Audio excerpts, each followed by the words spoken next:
Masuk deretan bek termahal di Asia, Miss Hilges lebih mahal daripada skuad Vietnam. Pemain FC Twente, Miss Hilges, secara resmi menjadi warga negara Indonesia pada hari Minggu. Banyak yang berharap pemain berusia 23 tahun ini segera bisa melakukan debutnya saat timnas Indonesia menghadapi Bahrain dan China dalam lanjutan ronde ketiga kualifikasi Piala Dunia 2026. Pertandingan ini dijadwalkan berlangsung pada 10 dan tanggal 15 Oktober tahun 2024, dan kehadiran Miss dianggap sebagai berkah besar bagi timnas. Sebagai pemain kelahiran Amersfoort, Miss Hilges merupakan salah satu bek andalan di klub besar Liga Belanda, FC Twente. Tidak hanya menjadi pilihan utama di posisi bek tengah, penampilannya yang impresif selama membela klub, terutama saat menahan imbang Manchester United di Old Trafford dalam kompetisi UEFA Europa League, telah meningkatkan reputasinya. Keberhasilan ini juga berkontribusi pada nilai pasar yang fantastis yang diberikan oleh Transfermarkt, yaitu sebesar 7 juta euro. Nilai pasar tersebut tidak hanya lebih tinggi dari seluruh skuad timnas Vietnam di ajang Piala Asia 2023, yang hanya bernilai 6,33 juta euro, tetapi juga menempatkan Miss Hilges di jajaran 10 bek tengah termahal di Asia. Menariknya, Miss adalah satu-satunya pemain dari Asia Tenggara dalam daftar tersebut, menempati peringkat ke-7 dan menjadi pemain termahal di kawasan Asia Tenggara saat ini, bahkan mengungguli bek tengah Australia, Harry Soutar. Meski begitu, Miss Hilges harus bersaing dengan para pemain top dari 3 negara besar Asia, yaitu Australia, Korea Selatan, dan Jepang. Dalam daftar bek tengah termahal di Asia, Jepang menyumbang 4 nama, Australia 2 nama, dan Korea Selatan 1 nama. Namun, bek Korea Selatan, Kim Min-jae dari Bayern Munchen, memimpin dengan nilai 45 juta euro, diikuti oleh rekan setimnya di Bayern Munchen, Hiroki Ito, dengan nilai 30 juta euro. Shin Tae-yong diberikan target khusus, tatap laga lawan Bahrain dan Cina demi loloskan Garuda. Ketua Komite Badan Tim Nasional, Sumarji, menegaskan bahwa pelatih timnas Indonesia, Shin Tae-yong, diberi target khusus dalam laga melawan Bahrain dan China. Ia menyatakan bahwa pelatih asal Korea Selatan itu harus membawa pulang 4 poin dari 2 pertandingan tersebut. Timnas Indonesia akan menghadapi Bahrain dalam laga ketiga grup C kualifikasi Piala Dunia 2026 zona Asia di Stadion Internasional Bahrain, Rifa. Menurut Sumarji, timnas Indonesia diharapkan dapat mencuri 1 poin dari Bahrain, karena Bahrain dianggap sebagai tim kuat yang kini berada di posisi ketiga klasemen dengan 3 poin. Sumarji menambahkan bahwa Bahrain telah membuktikan kekuatannya dengan kemenangan 1-0 atas Australia, meski kemudian mengalami kekalahan telak 0-5 dari Jepang. Setelah melawan Bahrain, timnas Indonesia dijadwalkan bertemu China di Stadion Guangdao Youth Football, Guangdao, pada tanggal 15 Oktober.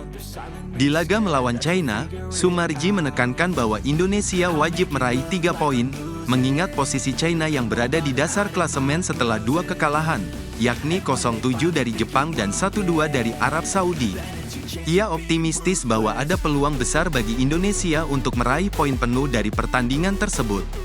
Meskipun China berada di posisi terbawah, Sumarji tetap memperingatkan bahwa China adalah tim yang berkualitas dan akan berusaha keras untuk bangkit dari 2 kekalahan mereka. Meski begitu, ia yakin timnas Indonesia memiliki kemampuan untuk tampil maksimal di laga tersebut. China pasti tidak mau kalah lagi dan mereka akan bermain sebaik mungkin, ucap Sumarji, namun ia tetap yakin bahwa timnas Indonesia bisa menghadapi tantangan tersebut dengan baik. Saat ini, timnas Indonesia berada di posisi keempat klasemen grup C dengan mengumpulkan 2 poin dari hasil imbang melawan Arab Saudi dan Australia. Dengan situasi klasemen yang ketat, pencapaian target 4 poin di 2 laga ini akan sangat menentukan langkah Indonesia dalam melanjutkan perjuangan mereka di kualifikasi Piala Dunia 2026. Legenda Tottenham puji langkah naturalisasi timnas Indonesia. Legenda Tottenham dan mantan pelatih timnas Jerman, Jurgen Klinsmann, menyatakan bahwa kehadiran pemain naturalisasi akan membuat timnas Indonesia semakin solid. Menurutnya, langkah PSSI mendatangkan pemain keturunan adalah hal yang wajar dan sudah dilakukan oleh banyak negara. Klinsmann menjelaskan bahwa dalam beberapa tahun terakhir, banyak negara di dunia yang juga melakukan hal serupa untuk memperkuat tim nasional mereka, sehingga bisa bersaing di level tertinggi. Klinsmann sendiri tidak asing dengan konsep naturalisasi pemain. Saat melatih timnas Amerika Serikat, ia memiliki banyak pemain yang berkewarganegaraan ganda. Ia menekankan bahwa Indonesia memiliki keuntungan yang sama seperti Amerika Serikat, karena ada beberapa pemain keturunan Indonesia yang bermain di Eropa. Jika mereka bersedia dinaturalisasi, ini akan sangat menguntungkan bagi tim nasional. Terlebih lagi, program naturalisasi yang dilakukan PSSI sudah menunjukkan hasil positif, seperti lolosnya timnas Indonesia ke babak ketiga kualifikasi Piala Dunia 2026 zona Asia, serta keberhasilan menahan imbang Arab Saudi dan Australia. Klinsmann juga menyoroti bahwa Indonesia bisa mendapatkan pemain berkualitas tinggi jika mereka memilih untuk membela negara tersebut. Menurutnya, memiliki pemain yang lebih solid dibandingkan dengan tim-tim rival seperti Australia dan Arab Saudi adalah hal yang sangat menguntungkan. Ini menunjukkan bahwa Indonesia dapat bersaing dengan lawan-lawan tangguh di panggung internasional. Di Jerman, negara asal Klinsmann, fenomena pemain dengan paspor ganda juga sudah menjadi hal yang biasa. Banyak pemain yang memiliki kewarganegaraan Turki dan Jerman, dan mereka bebas memilih negara mana yang ingin mereka bela. Klinsmann menambahkan bahwa jika ada pemain yang memiliki ikatan emosional dengan Indonesia dan memilih untuk membela negara ini, itu akan memberikan dampak positif bagi kualitas timnas Indonesia dalam jangka panjang. 2 tambahan amunisi baru Garuda Muda, demi wujudkan tim berkualitas bersaing di Piala Asia. Manajer Timnas U20 Indonesia, Ahmed Zaki, mengonfirmasi bahwa akan ada 2 pemain keturunan yang tengah diproses untuk naturalisasi. Kedua pemain tersebut adalah Dion Marks dan Tim Gipens. Sebelumnya, pelatih Timnas U20, Indra Syafri, telah memantau kemampuan mereka saat mengikuti sebuah turnamen di Prancis pada Juni tahun 2024. Selain Dion dan Tim, beberapa pemain lain seperti Mauresmo Hinok dan Kaya Simone juga sempat dipantau. Awalnya, Indra Syafri mengajukan 3 nama untuk dinaturalisasi, yakni Dion Marks, Tim Gipens, dan Mauresmo Hinok.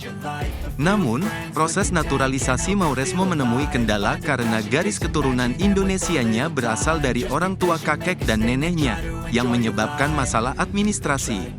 Sebagai gantinya, Indra Syafri mengusulkan Kaya Simone yang akhirnya setuju untuk berpindah kewarganegaraan dari Belanda ke Indonesia. Saat ini, PSSI masih memproses berkas naturalisasi Tim Gipens dan Dion Marks. Ahmed Zaki menyebutkan bahwa kedua berkas tersebut sudah selesai dan sedang ditinjau oleh Ketua Umum PSSI, Erick Thohir. Setelah proses ini rampung, mereka akan melanjutkan ke Kemenpora untuk menyelesaikan prosedur naturalisasi. Selain itu, Zaki menambahkan bahwa mungkin akan ada pemain lain yang dipilih melalui seleksi tambahan. Sementara itu, PSSI masih berusaha mencari informasi lebih lanjut terkait naturalisasi Mauresmo Hinok agar ia bisa bergabung dengan Timnas U20 Indonesia.